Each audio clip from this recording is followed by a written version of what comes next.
Well, it's still January, and I finished the underpainting on this thing now, and I'm hoping that I'm encouraging somebody to have a go at this style of painting. I haven't had any feedback yet that somebody have.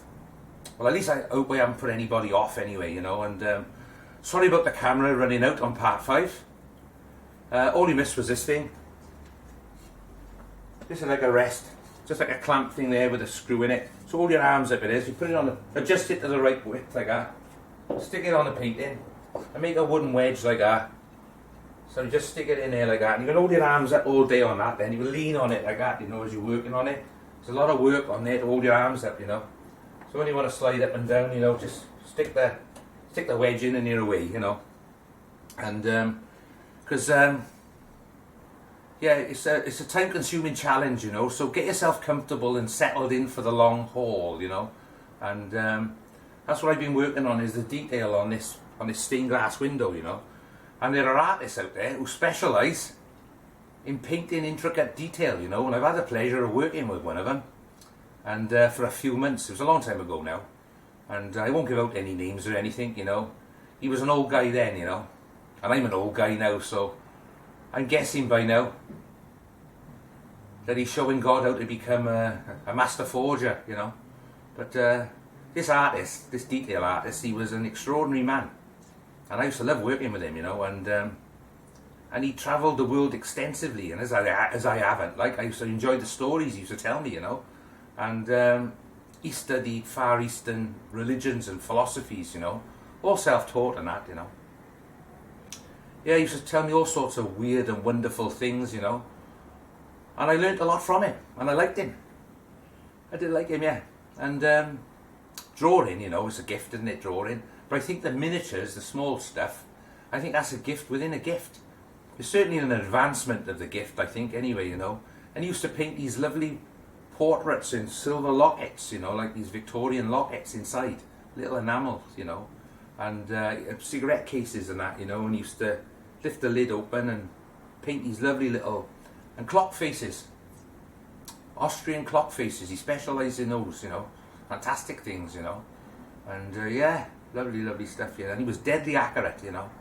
And he used to have one of these, because I just had to use one of these. He had an expensive one, like an expensive jeweller's one, you know, with all different lenses to drop in there. This is went off eBay, 12 quid, that was all, you know. But it's good, it's good, and they give you different lenses with it as well, you know. Plastic they are, like, you know. But I just had to use it because on the portrait there, I just had to, on the face, it's a critical moment, you know, and I'll take that off a minute. I just had to put a highlight in the eye, where the black of the, it's tiny, you know, where the black of the pupil is. It's a critical moment, you know, and then put a dot on it, you know. So I had to use one of these, you know. So I just put this on, you know, and this is the brush I use. Can you see that? It's like one hair on it, you know. You've got to learn how to customise your brushes as well, like this old fella used to do, you know. So that's what I use, is that, and I got right in there and I managed to get it in one go, you know. Always a stressful moment because you can spoil it. And yeah, so with this on, very confident really. Yeah, I was confident enough actually that I could perform a vasectomy on a gnat, you know, without getting sued. Yeah, so there's a lot of little tricks like that, you know, but that was the brush I used, and I was glad to get that moment out the way. I was thinking about it all the time, you know, because you can't spoil it then. So you've got to be able to get yourself out of a bit of trouble when you do make a mistake. And one of the things I learned off this old fella, it's just a nail, sharpening a nail, but it's a masonry nail, you know, not a soft nail. So you put it on a grindstone and just grind him up to a very sharp point, then a fine grinding wheel and get it to the finest point you can, turning him round and grinding it so it's very sharp. Then on the side of the wheel, just touch it on the side of the wheel to get a burr on the end. Okay? And then grind it again on the side, grind that side off, then the opposite side. And under a magnifying glass then you'll see it looks like you've got two garden hose on the end of it, you know. And you can feel it, if you drag it across your skin like that, you can feel it on there, you know, scraping your skin. And that's what you need. Get your magnifying glasses on and scrape Wait till the next day though. If you make a mistake, don't try it because you've smudged the paint, you know. It's easier to let it dry and then pull it back off. So that's just a nail. Yeah. And the brushes, this old fella used to say, you know, there's a brush for every occasion, you know. And that was one of his quotes that has stayed with me, you know. And these are my sort of brushes. But I'll do another lesson on brushes again, you know, because there's a lot to learn about all the different brushes. You need brushes to push paint around and lay different glazes on and things, you know. And the old fella I used to work with, you know, this old guy, he used to shake like crazy, like this, you know. And not because he was ill or anything. He used to drink half a bottle of rum every day, you know, on a shift. Probably drinking more when he got home, I don't know. But it didn't affect his work though, you know. And he would shake like mad, and he'd dip it in the palette like this, you know. And he'd go on the palette like that, and he'd shake like crazy like that, and he'd put it smack down like that, and he'd like that, strike down like that, shake like mad again, back in the palette, shake like this, over there, back on it, back on there like that, straight down. And he was deadly accurate. You need a magnifying glass, really, to see how accurate he was. Yeah, he was an amazing man. A single guy as far as I knew he was. He never used to speak about any family or anything. He did speak about a woman that he used to go and visit. He used to go and visit her when the paymaster used to call, you know. This paymaster used to come and give us our cut of the money when he sold something, you know. I didn't like the man, he was a horrible man, you know.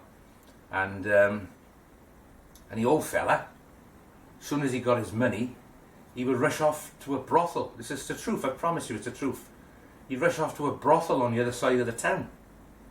Straight away, you know. And yeah, he used to get paid and zoom. Off he'd go. Yeah. And he'd come back the next morning skint. He didn't have enough money for a cup of tea, you know. I had to buy him his cup of tea and all, you know. All his money gone. Yeah. Yeah, so yeah, and then one day one of the sculptors came, you know. He used to, the sculptor, even I didn't like him either. He was from a posh art school. He used to look down his nose at me and the old fella, you know. And he used to be across the other side of the courtyard. We weren't allowed in this place. But he used to come in hours, you know. And then one day, he came in with a local newspaper. And he was holding it up like that, you know. And it was headlines across it, you know. Local brothel raided. And there was a picture of this woman on the front. With two police women, one on each arm, escorting the escort into a police van, you know. I could have said then, couldn't I, escorting the escort into an escort van. But it wasn't, it was, I don't know, it was a Sherpa van, I think it was. But I don't know. But that was right, you know, and on the front page there, this woman, he gave her name across the bottom as well, you know, a huge unpronounceable Asian name, you know. And the old fella there, like he was looking at it in a state of shock and upset. And I asked him if he was alright. And he said, she told me her name was Rose. Yeah. But, yeah. But that girl, you know, she had to do what she had to do. And the old guy needed female company. I don't think there was any harm there, you know. And I personally don't see anything wrong in that, you know. Some guys, they fall in love with inflatable dolls, don't they? But that's weird, mind, isn't it, you know? That is weird, you know.